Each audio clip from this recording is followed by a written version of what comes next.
Hi అండి, అందరూ ఎలా ఉన్నారు? నేనైతే చాలా బాగున్నాను. మీరందరూ కూడా బాగుండాలని కోరుకుంటున్నాను. Welcome back to my channel. ఈరోజు వ్లాగ్ ఏంటంటే మేము ఈరోజు వినాయకుడి పూజ అయితే చేసుకుంటున్నాము. దానికి సంబంధించిన వ్లాగ్ అండి. ఇది సాయంత్రం 4 నుంచి 8 వరకు అయితే వ్లాగ్ ఉంటుంది. ఇక సాయంత్రం అయితే మావయ్య గారికి ఆయనకి టీ అయితే పెట్టేశాను. తర్వాత ఏమో 4 గంటలు ఉంటే తోమేశాను. పూజ కదా, మళ్ళీ ఈ గంటలు ఎందుకని చెప్పి శుభ్రంగా తోమేసుకుంటున్నాను. ఈలోపు టీ తాగితే మావయ్య గారికి ఆయనకి అయితే టీ ఇచ్చేసాను. ఇక ఈ పూజ అయితే మేము ఈ నెలతో 7th మంత్ అవుతుంది. మేము 1 year వరకు చేద్దామని అనుకున్నాము. దానికోసమని ముడుపు కూడా కట్టుకున్నాము. ఇక సాయంత్రం పూజ చేసుకుంటాము ప్రతి నెల. అందుకని ఇల్లంతా శుభ్రం చేసుకున్న తర్వాత మాపు అయితే పెట్టేస్తున్నాను. ఇంట్లో పని అంతా అయిపోయిన తర్వాత నేనైతే తలకు స్నానం చేసి వచ్చి శారీ అయితే కట్టుకున్నాను. పూజ కదని శారీ కట్టుకున్నాను. ఇక రెడీ అయిన తర్వాత ఇక పొయ్యి మీద పాలు అయితే పెట్టాను. ఇక పరవన్నం వండుదామని. ఇంకో పక్కనేమో పచ్చనిపప్పు అయితే ఉడుకుతుంది, ఎందుకంటే కుడుములు చేయడానికి. కానీ తర్వాత ఏమో ఇంకో పక్కన అన్నం కూడా పొయ్యి మీద పెట్టేశాను. పూజ అయిన తర్వాత భోజనం అయితే చేయాలి కదా అని. పూజ అయిన తర్వాత కొంచెం అనీజీగా ఉంటుంది, ఇక భోజనం ఆకలిగా ఉంటుందని చెప్పి తర్వాత ఎందులో ముందే వండేద్దామని చెప్పి ఇక పొయ్యి మీద అయితే పెట్టేశాను. ఇక అన్నం అయితే పరవన్నం అయితే ఉడుకుతూ ఉంది. ఈ పచ్చనిపప్పు అయితే ఉడికిపోయిందని బెల్లం అయితే వేసాను. తర్వాత బిప్పిండి అయితే వేసి ఉంచాలి. ఈ బిప్పిండి వేసిన తర్వాత కాసేపు అట్లా మగ్గినట్టు ఆవిరి మీద ఉంచాలి. మేము ఈ పూజ అయితే చాలా సెర్చ్ చేశాను యూట్యూబ్లో. అయితే ఎవరికి తోచినట్టు వాళ్ళు చెప్తున్నారు. కొంతమంది మార్నింగ్ చేసుకోండి, కొంతమంది నైట్ అయితే చేసుకోండి అని చెప్పి. ఇక మాకు తెలిసిన పంతులు గారు అయితే నైట్ అయితే చేసుకోండి అమ్మ, మార్నింగ్ నుంచి ఉపవాసం ఉండని చెప్పారు. ఇక సర్లే 12 నెలలు కదా, పంతులు గారు చేస్తే మంచిదని చెప్పి పంతులు గారిని రమ్మంటే ఫస్ట్ నెలలోనే కుదరలేదు ఆయనకి. అందుకని ఇక అప్పటి నుంచి మేమే ఇక బుక్లో చూసుకొని పిండి వంటలు అవన్నీ చేసుకొని మేమే పూజ అయితే చేసుకుంటున్నాము. దానికోసమని ఫస్ట్ నెలలోనే ముడుపు అయితే కట్టాము. కొంతమంది ఏమో ముడుపు ఆ రోజు సాయంత్రమే తీసేసి పరమాన్నం అయి వండుకోవచ్చు అని అంటున్నారు. మాకు తెలిసిన పంతులేమో 12 నెలలు ముడుపు కట్టిన తర్వాత ఇక 12 నెలలు పూజ అయిన తర్వాతే ముడుపు ఉడదీయాలమ్మా అని చెప్తే మేమైతే ఇక తెలిసి తెలియకుండా చేయడం ఏంది, పంతులు గారు చెప్పారు అని చెప్పి ఇక మేము దేవుడి గదిలోనే ఇక అట్లా 12 నెలలు అయిన తర్వాత తెద్దాంలే అని ఇక ఉంచేసాము. ఇక్కడ పరమాన్నం అయితే ఉడుకుతూ ఉంది. బెల్లం కూర అయితే పక్కన పెట్టి ఉంచుకున్నాను. ఇక్కడ ఇది ఆవిరి కూడా ఉడికిపోయింది. ఇక అన్నం కూడా ఉడికిపోతే అది ఉంచేసి మగ్గబెట్టేసుకుంటున్నాను. ఇక పరమాన్నం ఉడికిన తర్వాత బెల్లం అయితే అందులో వేసేస్తే ఇక పరమాన్నం అయితే అయిపోతుంది. ఇక బియ్యపిండి వేసి అట్లా పొయ్యి మీద ఉంచేసాం కదండి, అవి చిన్న చిన్న ఉండలుగా చేసుకొని ఇడ్లీ పాత్రలు అయితే పెట్టుకొని ఆవిరి మీద అయితే ఉడకబెట్టుకుంటున్నాను. ఇక ఉడికిన తర్వాత ఇంటి ముందుకి అరటిపళ్ళు అబ్బాయి వచ్చాడని చెప్పి మా అత్తయ్య గారు అయితే అరటిపళ్ళు తీసుకున్నారు.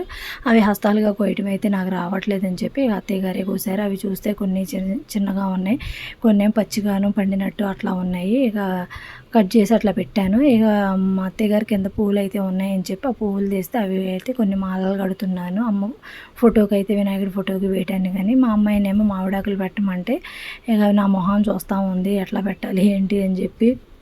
అవి కొన్ని బాగోలేదు మామిడాకులు.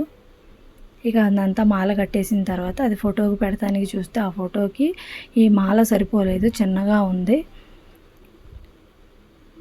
ఇక మా వారైతే మార్నింగ్ అయితే టిఫిన్ కూడా చేశారు. ఇక నేనైతే ఫ్రూట్స్ అవి తిన్నాను ఉపవాసం అని. మరీ కటికి ఉపవాసం చేసిన పూజ మీద కూర్చోలేమని చెప్పి ఇక లైట్గా అయితే ఫ్రూట్స్ అవి తిన్నాను. ఈ పువ్వులన్నీ కడితే చూడండి ఫోటోకి ఎంత చిన్నగా ఉందో. సర్లే ఇప్పుడు తినాలా పెడతాంగా, ఈ నెల కూడా పెట్టకపోతే ఇబ్బందిగా ఉంటుందని చెప్పి ఇక పూలు అయితే అట్లా పెట్టేశాను. ఇక కుడుములు అయితే ఉడికిపోయినవి, అవి 21 పెట్టాలని బుక్లో ఉంది. ఇక 21 ప్లేట్లో పెట్టేసుకొని మిగిలిన బాక్సులు అయితే పెట్టేస్తున్నాను. ఇక సలిమిడి వడపప్పు కూడా చేశాను, పానకం కూడా కలిపేశాను. ఇక అవన్నీ కలిపి మా వారికి అయితే ఇచ్చేస్తున్నాను. ఇక మా వారేమో రెడీ అయ్యి వచ్చారు కదా అని దేవుడి దగ్గర ఇవన్నీ సర్దుతున్నారు. ఇక ఇవన్నీ ఇస్తే లైన్లో పెడుతున్నారు. తర్వాత ఒత్తులు వేసి దీపారాధన కూడా అయితే రెడీ చేస్తున్నారు.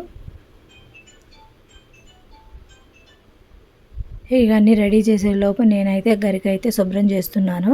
ఈ గరికైతే పొడుగ్గా ఉందని చెప్పి, మట్టిగా ఉందని చెప్పి క్లీన్ చేస్తుంటే మా వారేమో అంత పొడుగొద్దు, చిన్నగా అవన్నీ చిన్న ముక్కలుగా అయితే కట్ చేసుకొని ఇక అయితే పక్కన పెట్టేసుకుంటున్నాను నీట్గా.